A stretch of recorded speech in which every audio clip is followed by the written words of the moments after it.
Bienvenue sur Monde des films. Sad Hope commence par montrer un jeune de 19 ans nommé Eric Love qui passe d'une prison pour mineurs à une prison pour adultes de haute sécurité.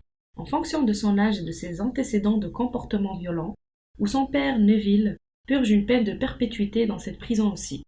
Comme à son habitude en entrant dans la prison au niveau de sécurité maximale, Eric a dû subir une série de contrôles très stricts, avant d'être finalement escorté par un gardien jusqu'à sa cellule.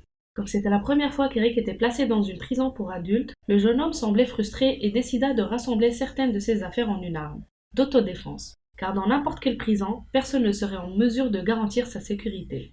Eric a ensuite caché son arme dans la boîte à lumière de sa cellule pour que les gardes ne la trouvent pas. En attendant le déjeuner, Eric a commencé à ranger la pièce et à faire de l'exercice léger. Alors qu'il faisait la queue pour récupérer son déjeuner, Eric s'est disputé brièvement avec un prisonnier nommé Jago, qui était alors chargé de distribuer de la nourriture aux détenus.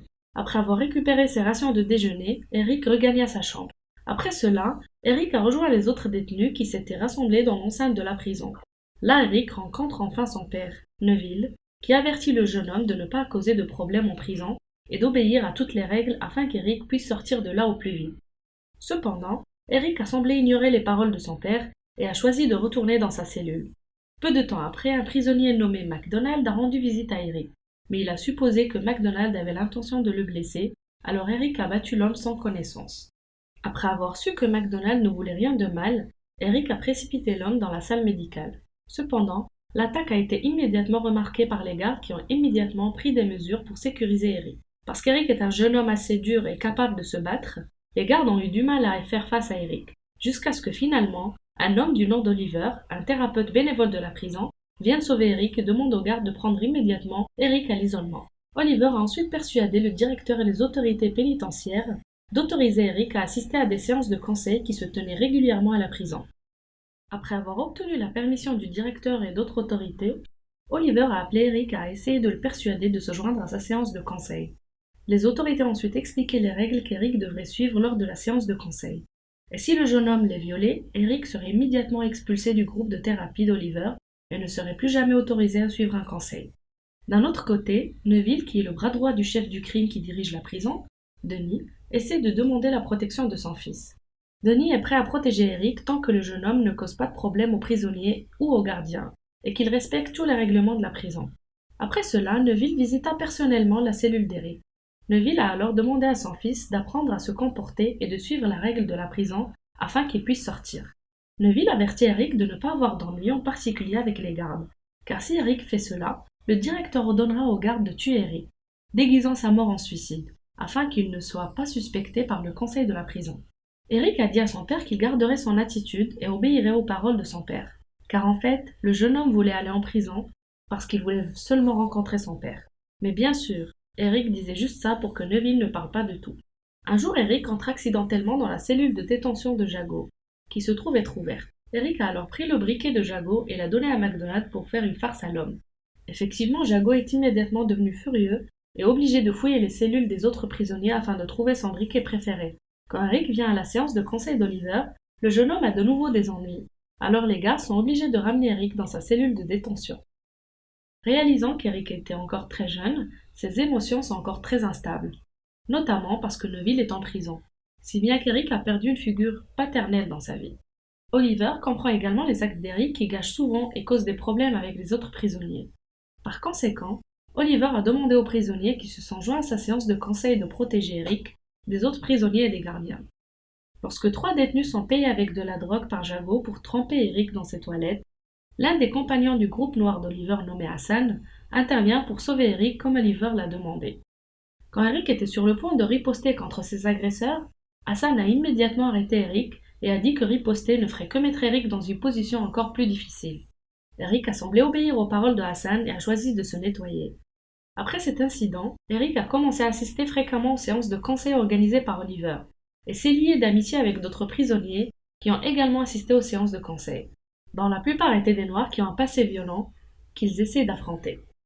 Les séances se dégradent souvent en tirades de colère et de posture des membres contre les autres, qu'Oliver désamorce mais utilise pour les aider à comprendre leur âge. Eric commence à observer et à créer des liens avec les autres membres du groupe. Sachant qu'Eric a commencé à fréquenter les séances de conseil d'Oliver et est devenu un ami proche des détenus noirs, Neville était ennuyé par le fait que son fils fraternisait avec des détenus de couleur. Neville a déclaré qu'il avait seulement demandé à Eric d'assister aux séances de conseil d'Oliver afin qu'Eric apprenne à contrôler ses émotions, à ne pas être un ami proche des détenus. Au fil du temps, Eric s'est familiarisé de plus en plus avec les membres du groupe d'Oliver et a souvent fait de l'exercice physique avec eux. Un jour, alors qu'Eric prenait sa douche, il fut de nouveau agressé par ses co-détenus. Mais Eric a réussi à riposter et à les forcer à dire qui les avait envoyés, qui n'était autre que Jago. Eric, en colère, a alors pris son arme artisanale et a ensuite paralysé Jago. Eric apprend alors la hiérarchie dans la prison, où le pouvoir le plus élevé n'est pas entre les mains du directeur mais entre les mains de Denis, le patron du crime qui est aussi un prisonnier. Quand Eric a essayé d'attaquer Denis à cause d'un malentendu, Neville l'a immédiatement arrêté. Denis dit alors à Jago de ne plus déranger Eric parce qu'il est le fils de Neville. Après cela, Denis a demandé à Neville de sortir tandis que l'homme tentait de persuader Eric de le rejoindre. Plus il participait assidûment aux séances de conseil, plus Eric changeait de jour en jour pour le mieux. Le jeune homme commence à se contrôler un peu et s'ouvre aux autres. Eric semble même plus calme et plus à l'aise pour discuter avec Oliver et les membres de son groupe, et a été vu en train de sourire et de rire avec eux.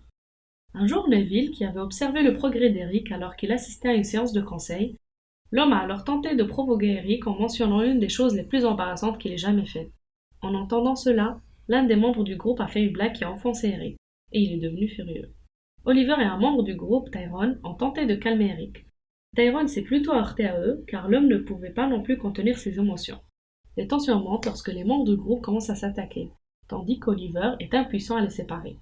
L'agitation a finalement été remarquée par Madame Cardew, l'un des plus hauts responsables de la prison, qui pense qu'Eric est la cause des émeutes et dit à Oliver qu'Eric sera expulsé de la séance de conseil parce qu'il a rompu l'accord. Oliver a essayé de convaincre Madame Cardew de repenser à sa décision avant d'expulser Eric, car il a montré de bons progrès lors de la séance. Madame Cardew ne veut pas changer sa décision. Après le chaos, Oliver semble avoir du mal à contrôler sa colère et tente d'attaquer le gardien. Neville n'a pas riposté, laissant son fils le battre jusqu'à qu'Eric soit satisfait. Puisque Neville ne riposte pas, Eric pense que son père le voit comme un perdant et le laisse gagner. À la suite de la bagarre, Eric et Neville ont ensuite été sécurisés par les gardes et emmenés à l'isolement. Après qu'Eric et Neville aient été mis à l'isolement, Denis a ordonné au directeur d'exécuter Eric, parce qu'il avait attaqué et rabaissé. D'autre part, Neville, qui a réussi à s'échapper de l'isolement cellulaire, s'est ensuite rendu auprès de Denis pour s'excuser du comportement de son fils et a supplié Denis d'assurer la sécurité d'Eric. Denis ment à Neville qu'il va protéger Eric en disant à Neville qu'il considère déjà Eric comme sa propre famille et que les familles devraient se protéger. Alors que Neville dit à Denis qu'il ne supportera pas la mort de son fils, les gardiens de la prison au sous-sol battent et commencent à pendre Eric pour que cela ressemble à un suicide. Mais ensuite, Denis attaque Neville essayant de le tuer. Cependant, Neville est capable de le maîtriser et de le stabiliser. Il s'est alors précipité au sous-sol pour sauver son fils qui était sur le point de se pendre par les gardes, et a également dû combattre les gardiens et les neutraliser avant de finalement sauver son fils. Neville parvient à vaincre les gardes et à sauver Eric juste à temps, tandis que le directeur signale l'incident au conseil de la prison comme une tentative de suicide. Sachant que son père essayait si fort de le sauver, Eric était dévasté et pleurait, car il n'avait aucune idée que son père l'aimait autant, et que tout ce que Neville faisait était pour sa propre sécurité et son bien. Eric, qui se reposait dans la salle médicale pour se remettre de son état, reçut la visite des membres de son groupe qui le soutenaient et l'encourageaient. Peu de temps après, Eric est retourné dans sa cellule de détention et a été approché par un gardien de prison qui a demandé à Eric de le suivre. Il s'est avéré que ce jour-là, Neville serait transféré dans une autre prison à la suite des actions imprudentes qu'il avait prises pour sauver son fils. Alors que Neville est transféré, les gardes permettent au père et au fils un moment tendre. Le film se termine. La morale de ce film est de ne pas gâcher votre jeunesse en faisant des actions téméraires qui vous plongeront dans la misère. Utilisez votre jeunesse pour faire des choses qui vous rendent heureux, vous et les autres, et vous ne le regretterez pas. Ne jamais blesser les autres, encore moins blesser nos parents. Même si les parents sont parfois féroces, ils tiennent vraiment à nous et espèrent que leurs enfants ne subiront pas le même sort qu'eux.